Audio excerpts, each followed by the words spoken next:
بالاخره بعد از 5 سال و نیم من تونستم پاسپورت هلندیمو بگیرم. خیلی مسیر سختی بود، خیلی فراز و نشیب زیادی داشت این موضوع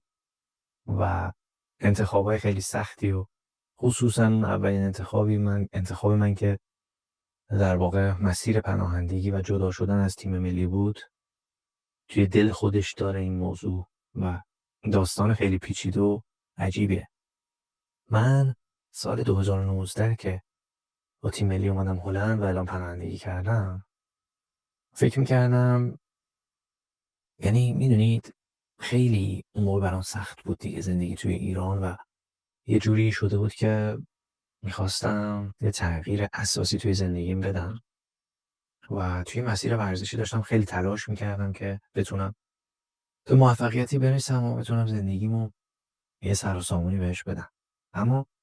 خیلی تلاش کردم و اون چیزی که فکر میکردم نشد. یعنی میدونی، اون جایی که قرار بود، یعنی توی ذهنم ساخته بودم و قرار بود که بهش برسم، انگار نرسیدم توی ایران.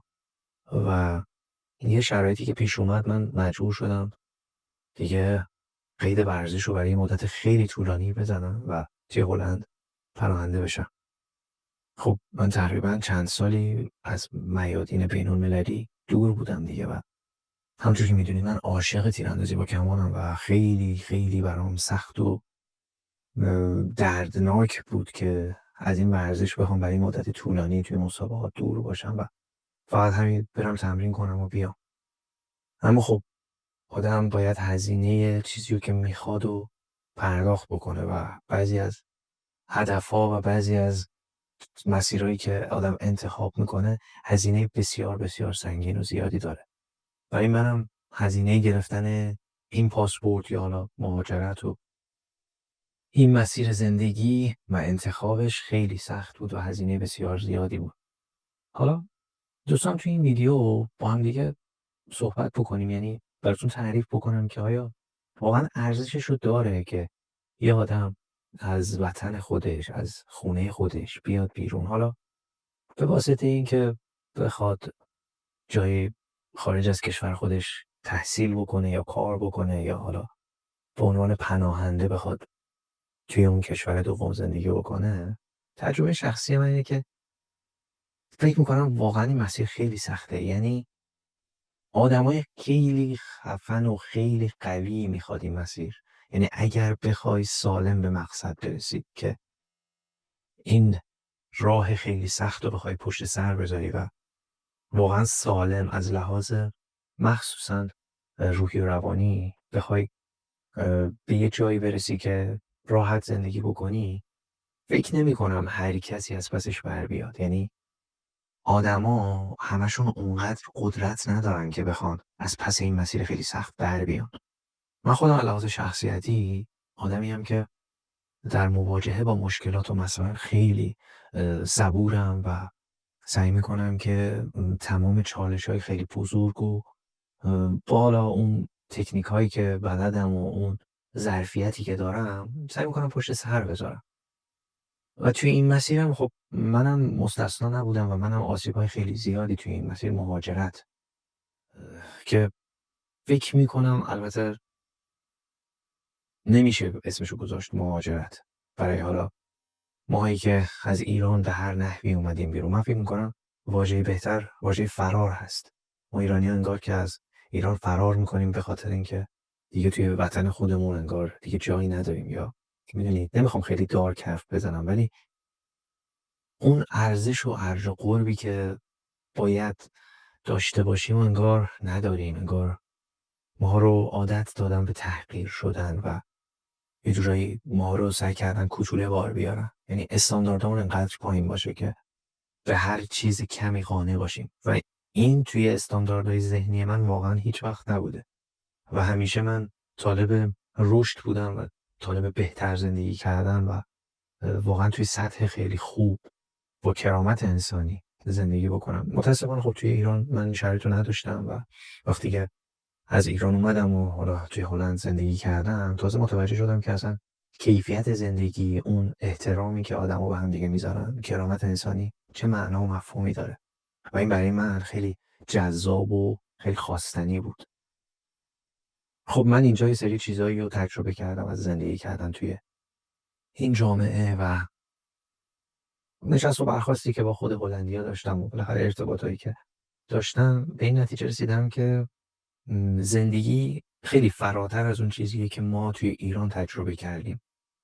شاید اینجا میشه گفت زندگی‌ها خیلی ساده‌تر باشه، یعنی اون تفکر لوکسی که ما ایرانی‌ها داریم، هلندی‌ها واقعا ندارن.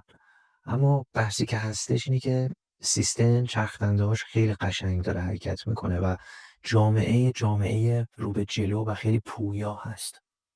و من فکر میکنم که ما ایرانی‌ها لایق این هستیم که بخوایم با همچین استانداردهایی که من توی حالا کشورهای غربی باهاش زندگی کردم و آشنا شدم بتونیم زندگی بکنیم و تمام هدف و چطور میتونم بگم اون رسالت خودم رو روی این گذاشتم که هر چیزی رو که تجربه میکنم از لحاظ کیفیتی که یعنی نشون دهنده کیفیت خوب زندگی باشه و اینو القا بکنم به این کسی که در این ویدیوها رو میبینه، خصوصا چون محدودیت جسمی حرکتی داریم ماها. خیلی برامون مهمه که توی یه جامعه سالم از لحاظ در واقع بستر مناسب سازی شده‌ای باشه و واقعا یه جامعه پویایی باشه، نه اینکه یه جامعه‌ای باشه که محدود و بسته باشه و خصوصا برای کسایی که حالا محدودیت جسمی حرکتی دارن فضا جوری نباشه که اینا بتونن بیان بیرون و عرض اندام بکنن و اعلام حضور توی جامعه بکنن و مفید باشن و یه جورایی انگار که سرباری روی جامعه باشه و این اصلا خوب نیست و تلاش من واقعا اینه که این استانداردهایی که اینجا باهاش آشنا شدم و سعی کنم که توی ویدیوهام نشون بدم به آدما و سعی کنیم، میدونید ماها باید مطالبه گر باشیم، نمیتونیم تا ابد غر بزنیم، باید اون چیزی که لایقش هستیم و من مطمئنم که بهترین ها هست، چون واقعا ما ایرانی ها لایق خیلی زندگی بهتر از اینا هستیم. اما خب چه میشه کرد که یه اشتباهی پدران و پدر بزرگای ما 45 سال پیش کردن و هنوز ما داریم چوبشو میخوریم و اگر واقعا کاری نکنیم و اگر کنار هم دیگه نباشیم این جامعه تغییری نمیکنه و هر روز بدتر و بدتر و بدتر میشه و از دست میره، یعنی دیگه کشوری دیگه برامون نمیمونه.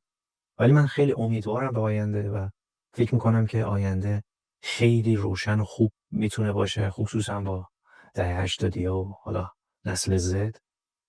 و امیدوارم که کنار همدیگه بتونیم با رواداری و پذیرش نظر مخالف همدیگه بتونیم اتحاد داشته باشیم و کنار همدیگه باشیم و تمام تلاشمون رو بکنیم برای ساختن کشورمون. و بین ما تفاوت‌های خیلی زیادی ممکنه باشه، اما مهم اینه که هدفمون یه چیز باشه و اونم ساختن کشورمون. من تمام تلاشم رو میکنم توی جایگاهی که هستم، بیشتر توی مسائل فرهنگی، چون من اعتقاد دارم که جامعه ما خیلی از لحاظ فرهنگی دچار عقب افتادگی هست و خب ریشه‌هاش هم خیلی پیچیده است و حالا نمیخوام این ویدیو خیلی طولانی بشه و فکر میکنم اگر ما از لحاظ فرهنگی و یاد گرفتن انجام کارهای تیمی بتونیم خودمون رو رشد بدیم و یه شرایط بهتری برای خودمون ایجاد بکنیم از لحاظ فرهنگی، خیلی میتونه تأثیر بذاره توی بهتر شدن جامعهمون و در نهایت ساخته شدن کشورمون. من توی هلند واقعا اینجا میشه گفت با توجه به شرایط حالا محدودیت جسمی حرکتی که دارم هیچ چیزی کم ندارم و همه چیز برای من مهیا هست. من واقعا احترام خیلی زیادی برای این کشور قائلم، به عنوان خونه دوم خودم دوستش دارم و با تمام وجود تمام تلاشمو میکنم برای بهتر شدنش، برای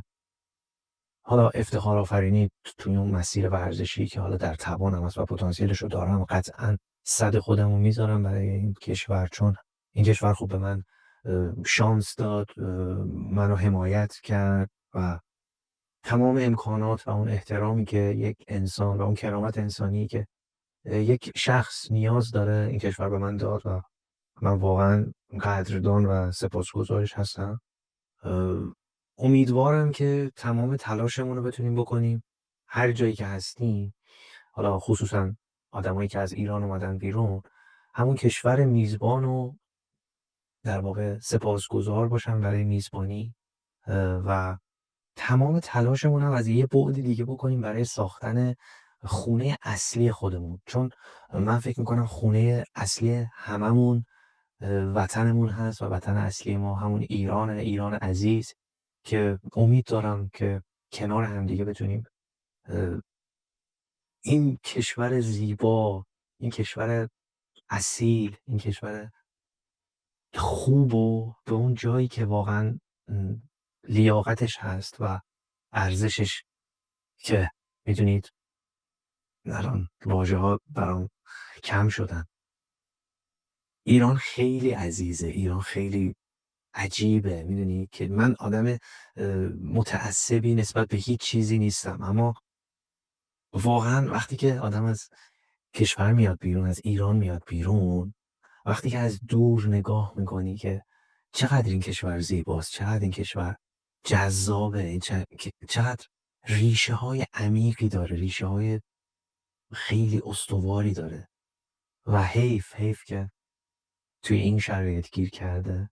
ولی من واقعا امیدوارم به آینده و مطمئنم که ما اگر کنار هم دیگه باشیم و با دل و جون، با همبستگی کنار هم دیگه، هدفمون فقط رسیدن به آزادی و ساختن اون مملکت باشه، قطعا میتونیم بهش برسیم و خودمونو لایقش بدونیم. هیچ وقت با این تفکر نریم جلو که ما که از ما گذشت یا ما که زورمون نمیرسه. نه، این تفکر بسیار مسموم و اشتباهیه. ما میتونیم اگر کنار هم دیگه باشیم، فقط باید باور داشته باشیم به اون هدفمون، ایمان داشته باشیم. من که خیلی خوشبینم، امیدوارم که شما مثل من باشید و یه جورایی خوب ببینید آینده رو. امیدوارم که سال جدید برای همتون سال خیلی خوبی باشه. این ویدیو اولین ویدیویی هستش که برای سال جدید منتشر میشه و براتون بهترینا رو آرزو میکنم. امسال فکر میکنم سالی هستش برای کشور ما که اتفاقای خیلی بزرگی قراره بیفته و من خیلی خیلی خوشبینم. امیدوارم که هر جای این دنیا که هستید، به عنوان یه ایرانی، به عنوان یه فارسی زبون، دلتون خوش باشه، تنتون سالم باشه و قلب آرومی داشته باشید و با آرامش بتونید زندگی بکنید و واقعا میگم براتون بهترینا رو آرزو میکنم. اینم از یه ویدیویی بود که هم درد دل بود و هم حرفایی که حالا توی این مدت توی هیچ ویدیویی نزده بودم و اینجا گفتم. امیدوارم که دوست داشته باشید این ویدیو رو و همین دیگه. دمتون گرم، مراقب بغل دستتون باشید.